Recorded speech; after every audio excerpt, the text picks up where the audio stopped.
First, let's start with this case. Hello, everyone. I'm seeking advice because I believe I may be in the wrong.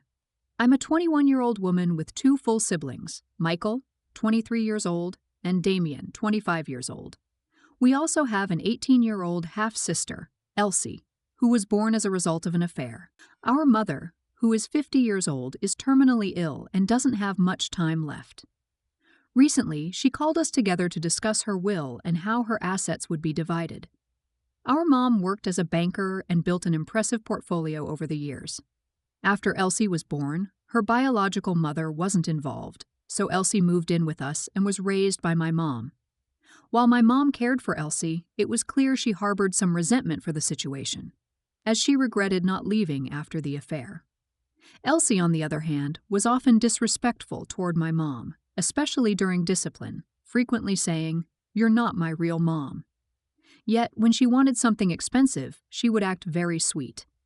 I avoided Elsie growing up, feeling like she had ruined our picture-perfect family. When Mom read her will, she was lying on her hospital bed. She owned a beautiful emerald necklace, a family heirloom passed down from her side of the family. To my surprise, she said Elsie could have it. I immediately started crying. It didn't make sense to me. Elsie isn't biologically part of our family, and Mom and Elsie share no blood. Overwhelmed, I yelled at Elsie, saying I wished she had never come into our lives and that no one wanted her there. Damien tried to calm me down, and Michael left with Elsie to avoid further conflict. Seeing my mom cry hurt me, but I felt she had hurt me more. I grabbed my things and left. In the days following, I received countless messages from extended family saying I had hurt my mom and that she meant no harm. I've since reflected on my actions and realized I was wrong. Update: I had a heartfelt talk with my mom. I apologized, and she forgave me, saying she would always forgive me because she loves me. I explained why I felt strongly about the necklace, as it had been passed down through generations of her side of the family. Mom admitted she thought I didn't want it and decided to give it to Elsie instead. Over the years, her resentment toward Elsie had turned to pity, as Elsie lacked support, especially after I moved out. Mom suggested we call Elsie to come to an agreement. When Elsie arrived, I asked her about her plans for the necklace. She said she planned to care for it and wear it. I proposed giving her $25,000 from my inheritance, out of the $300,000 we were each receiving, in exchange for the necklace. She agreed, saying it was a fair solution since I clearly had a strong connection to the piece, and she preferred liquid assets. Mom reassured Elsie she would still receive other jewelry, as Mom had an extensive collection. The resolution made me feel much better, but most importantly, my relationship with my mom was restored. I hugged her and told her I loved her before leaving. I also said goodbye to Elsie on good terms. Later, I called Damien and Michael to share what happened. They were proud of me for finding a solution that made everyone happy. While we agreed that we don't want Elsie actively involved in our lives, we also decided to ensure she is supported and to check in on her occasionally. Let's start judging, very reluctantly saying, "You're in the wrong," because honestly, how else were you supposed to react? I mean, what in the world is your mother thinking of leaving a family heirloom to her husband's oops baby? I'd be mad as hell too. Even if she raised her as her own at best, Elise should get a small monetary amount compared to you and your brothers. I'm sorry that this is the decision your mother has come to and that you now have to deal with this, and probably alone at that. I'd cake if it's possible for her to change her mind or even have the time to change the will ATP. Seems like even trying to have that conversation with your mom would just cause more stress on her, and she's already ill. This is a mess all around. You're in the wrong. It's your mother's decision. Did she ever say that she resented Elsie, or is that just your perception?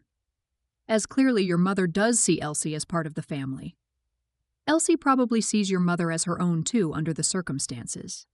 The "you're not my mom" kickbacks will be a natural teenager response to being told no.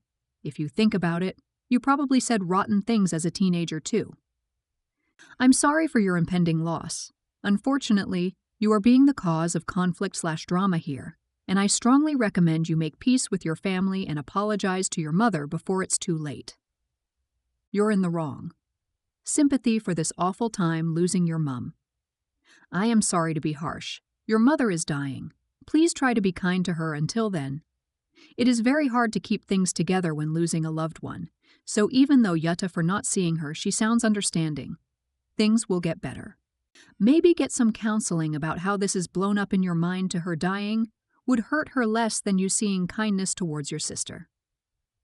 Have you blamed the affair for your mum's reserve, thinking you could detect resentment, then discovered your mum did not resent her? This really sounds like you are hurting. It is not your sister's fault she was born, but her whole life. She has had to face things like you being upset with her for something neither of you had any say in. You are both in a position you did not choose. Ordinary rebellion is ordinary. She had a variation on my wishing out loud I was adopted, but only when my parents were strict. Maybe trying to understand the picture-perfect family is the one that does not judge people for things they cannot help. Next up, I, 24-year-old woman, live at home with my parents, as does my 21-year-old brother, Harry. We both attend university in our city. Harry has been dating his girlfriend Isabel, 19, for about 2 years. Isabel is generally nice and has an anxious personality, but I've struggled to fully get along with her due to one ongoing issue. For context, I work early morning shifts from 6 a.m. to 2 p.m., so I can attend university in the afternoon. This schedule means I have a strict bedtime. I have trouble falling asleep, but once I'm asleep, it takes a lot to wake me. I'm also a heavy sleeper who occasionally sleep talks with my eyes open, though I remain completely unconscious. These details are important. Isabel often stays over on weeknights, and my room shares a wall with Harry's. For the past 2 years, Isabel has consistently screamed Harry's name late at night, usually starting around 11 p.m. Harry claims it happens because he tickles her, but the noise frequently keeps me awake or even wakes me up. I've brought this up with Harry and my parents multiple times, and while Harry says he'll talk to her, the behavior never stops. I've also warned Harry that, at some point, I would need to address the issue directly with Isabel. This morning, I had my usual 6 a.m. shift, but I woke up at 3 a.m. to Isabel screaming again. Frustrated, I wanted to confront them immediately, but knew it wouldn't be productive. Instead, I waited until after work so I could calmly address the issue. Once I got home, I knocked on Harry's door and said in a polite tone, "Hey guys, I have a small bone to pick with you." I continued, "Last night you woke me up at 3 a.m. The screaming at night has to stop. Everyone else is sleeping or trying to sleep, and there's no reason for it." Harry gave me an annoyed look, and Isabel didn't respond at all, so I turned and walked away. As soon as Isabel left, the situation escalated. Harry accused me of being rude and yelling at Isabel, insisting that I was out of line. He even claimed she might never come back, which I found dramatic. My parents agreed that I was right to address the issue eventually, but they think I should apologize to Isabel to smooth things over. Meanwhile, Harry is furious and says I had no right to talk to her about it at all. Let's start judging. You're not in the wrong. You tried to get Harry to address it, and he didn't. There's nothing wrong with you addressing something that is interrupting your sleep. If Harry wants his GF to continue screaming his name while he, tickles her, they can go elsewhere. Don't apologize. You did nothing wrong. If Harry keeps on with the "you had no right" business, just tell him. If you had addressed it when I asked you to, I wouldn't have had to say anything. You're not in the wrong. And don't apologize. If you apologize, you're basically agreeing that you were in the wrong. Harry and Isabel are acting incredibly rude and immature. Knowingly being loud in the middle of the night when people are sleeping is grounds to send Isabel home. Would Harry rather have that, or your yelling? You're not in the wrong, though. I don't think she is screaming because your brother is tickling her.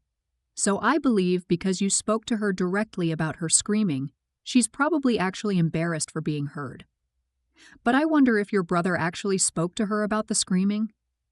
Also, I wouldn't apologize. You have nothing to be sorry for.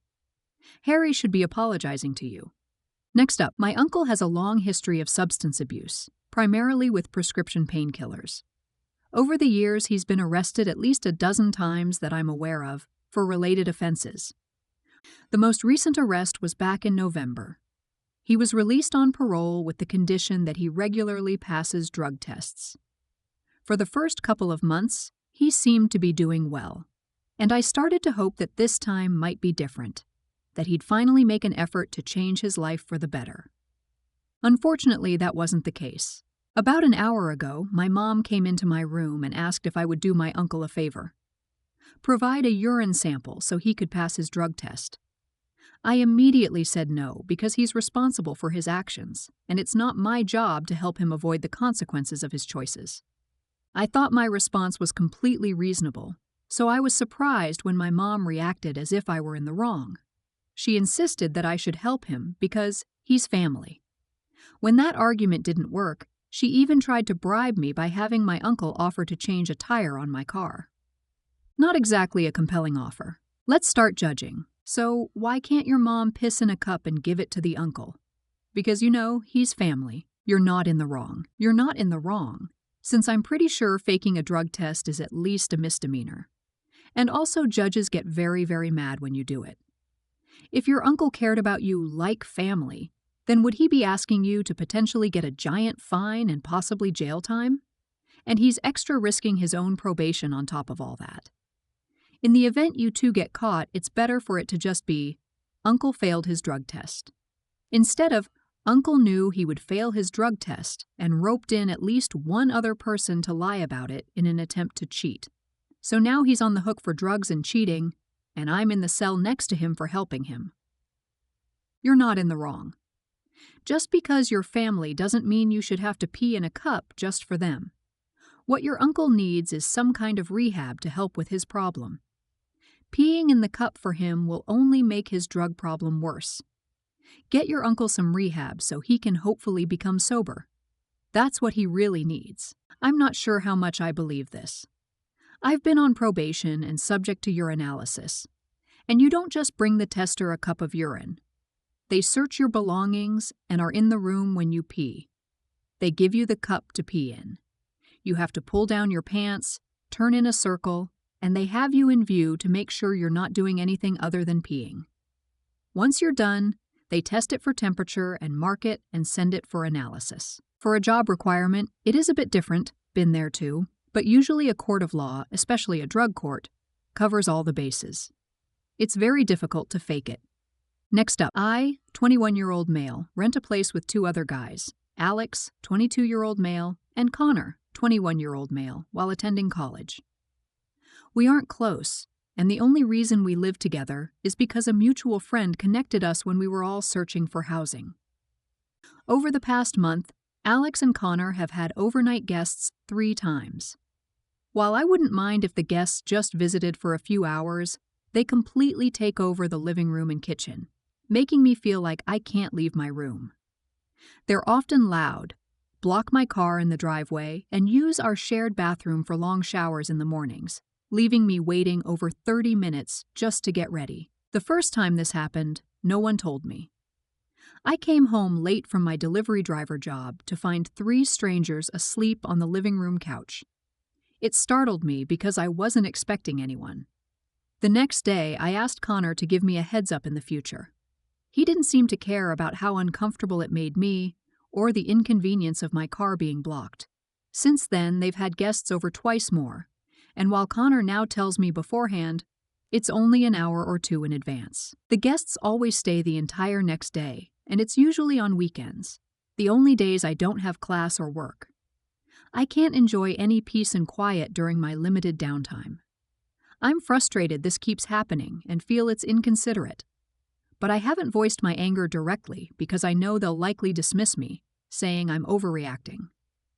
Am I wrong for being upset with them for frequently hosting random overnight guests, even though I haven't expressed how frustrated I am? Let's start judging. I'd suggest some house rules. Guests can stay over, but not in communal areas, e.g., they share the bedroom of a flatmate. Flatmates get first priority with the bathroom over guests, except in the case of emergencies. Guests that stay for longer than X days contribute to costs of the household at X amount per day. These are some of the house rules we have. Buy an air horn. If your car gets blocked in, blow the horn and wake up the whole house to move one car. If someone is in the bathroom when you want it, blow the horn to get them out. If they're making too much noise, show them you can make noise too by blowing the horn until they quiet down. Bro, it's college, and your roommates are trying to get the most out of their college experience. You have the right to say something to them, but don't be surprised if they laugh at you and continue their behavior. Most likely, you're just going to have to suck it up until the lease is over and find roommates that are more like you. Next up, I'm trying to keep this as vague as possible to avoid any chance of my dad seeing this, so all names are fake and some minor details have been changed. Please forgive any typos. I'm a 19-year-old woman and I'll be starting college next fall after taking a gap year to work. I've already been accepted into my dream school, and I'm thrilled about the future. However, my dad, 47M, and I have been arguing over one specific thing. I have a baby blanket, which I call Blanky, that I cannot sleep without. It has been with me everywhere, and everyone in my life knows how special it is to me. The blanket holds immense sentimental value because it was given to me before I was born by my grandmother on my dad's side. She had been so excited about having a granddaughter that she bought the blanket as a gift. Tragically, she passed away from a heart attack 2 weeks before I was born, so I never had the chance to meet her. This makes Blanky incredibly meaningful to me. My dad is adamant that I can't take Blanky with me to college, saying it's childish and that I need to grow up. He doesn't understand why it's so important to me, and it genuinely upsets him. The issue is that my college is 3 states away, and due to financial constraints, I won't be able to return home for winter or summer breaks. If I don't bring Blanky, I won't see it for 4 years, and I'm afraid my parents might even throw it away. We've been arguing about this for weeks, and it's reached the point where my dad has started ignoring me entirely. I don't understand why he sees it as such a big deal. I wash Blanky every week, and it never leaves my bed. While I know it might seem silly, I genuinely struggle to sleep without it. Edit. To clarify, I don't carry Blanky with me everywhere. It usually stays at home and only comes with me if I'm staying somewhere overnight.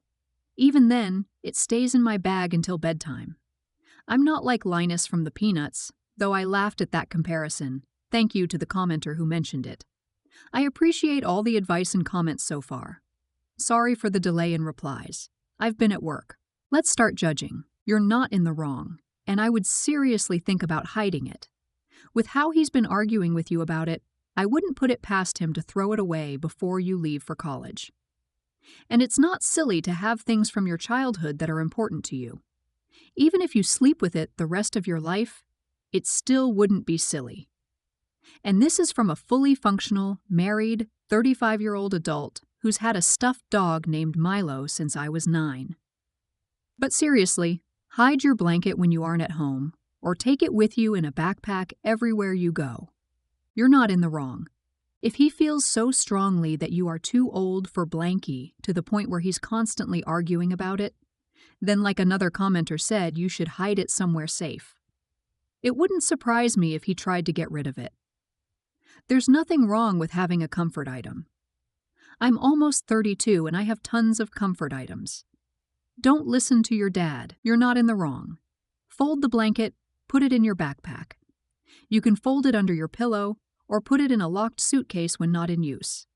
I guarantee that if you leave it at home, it will disappear.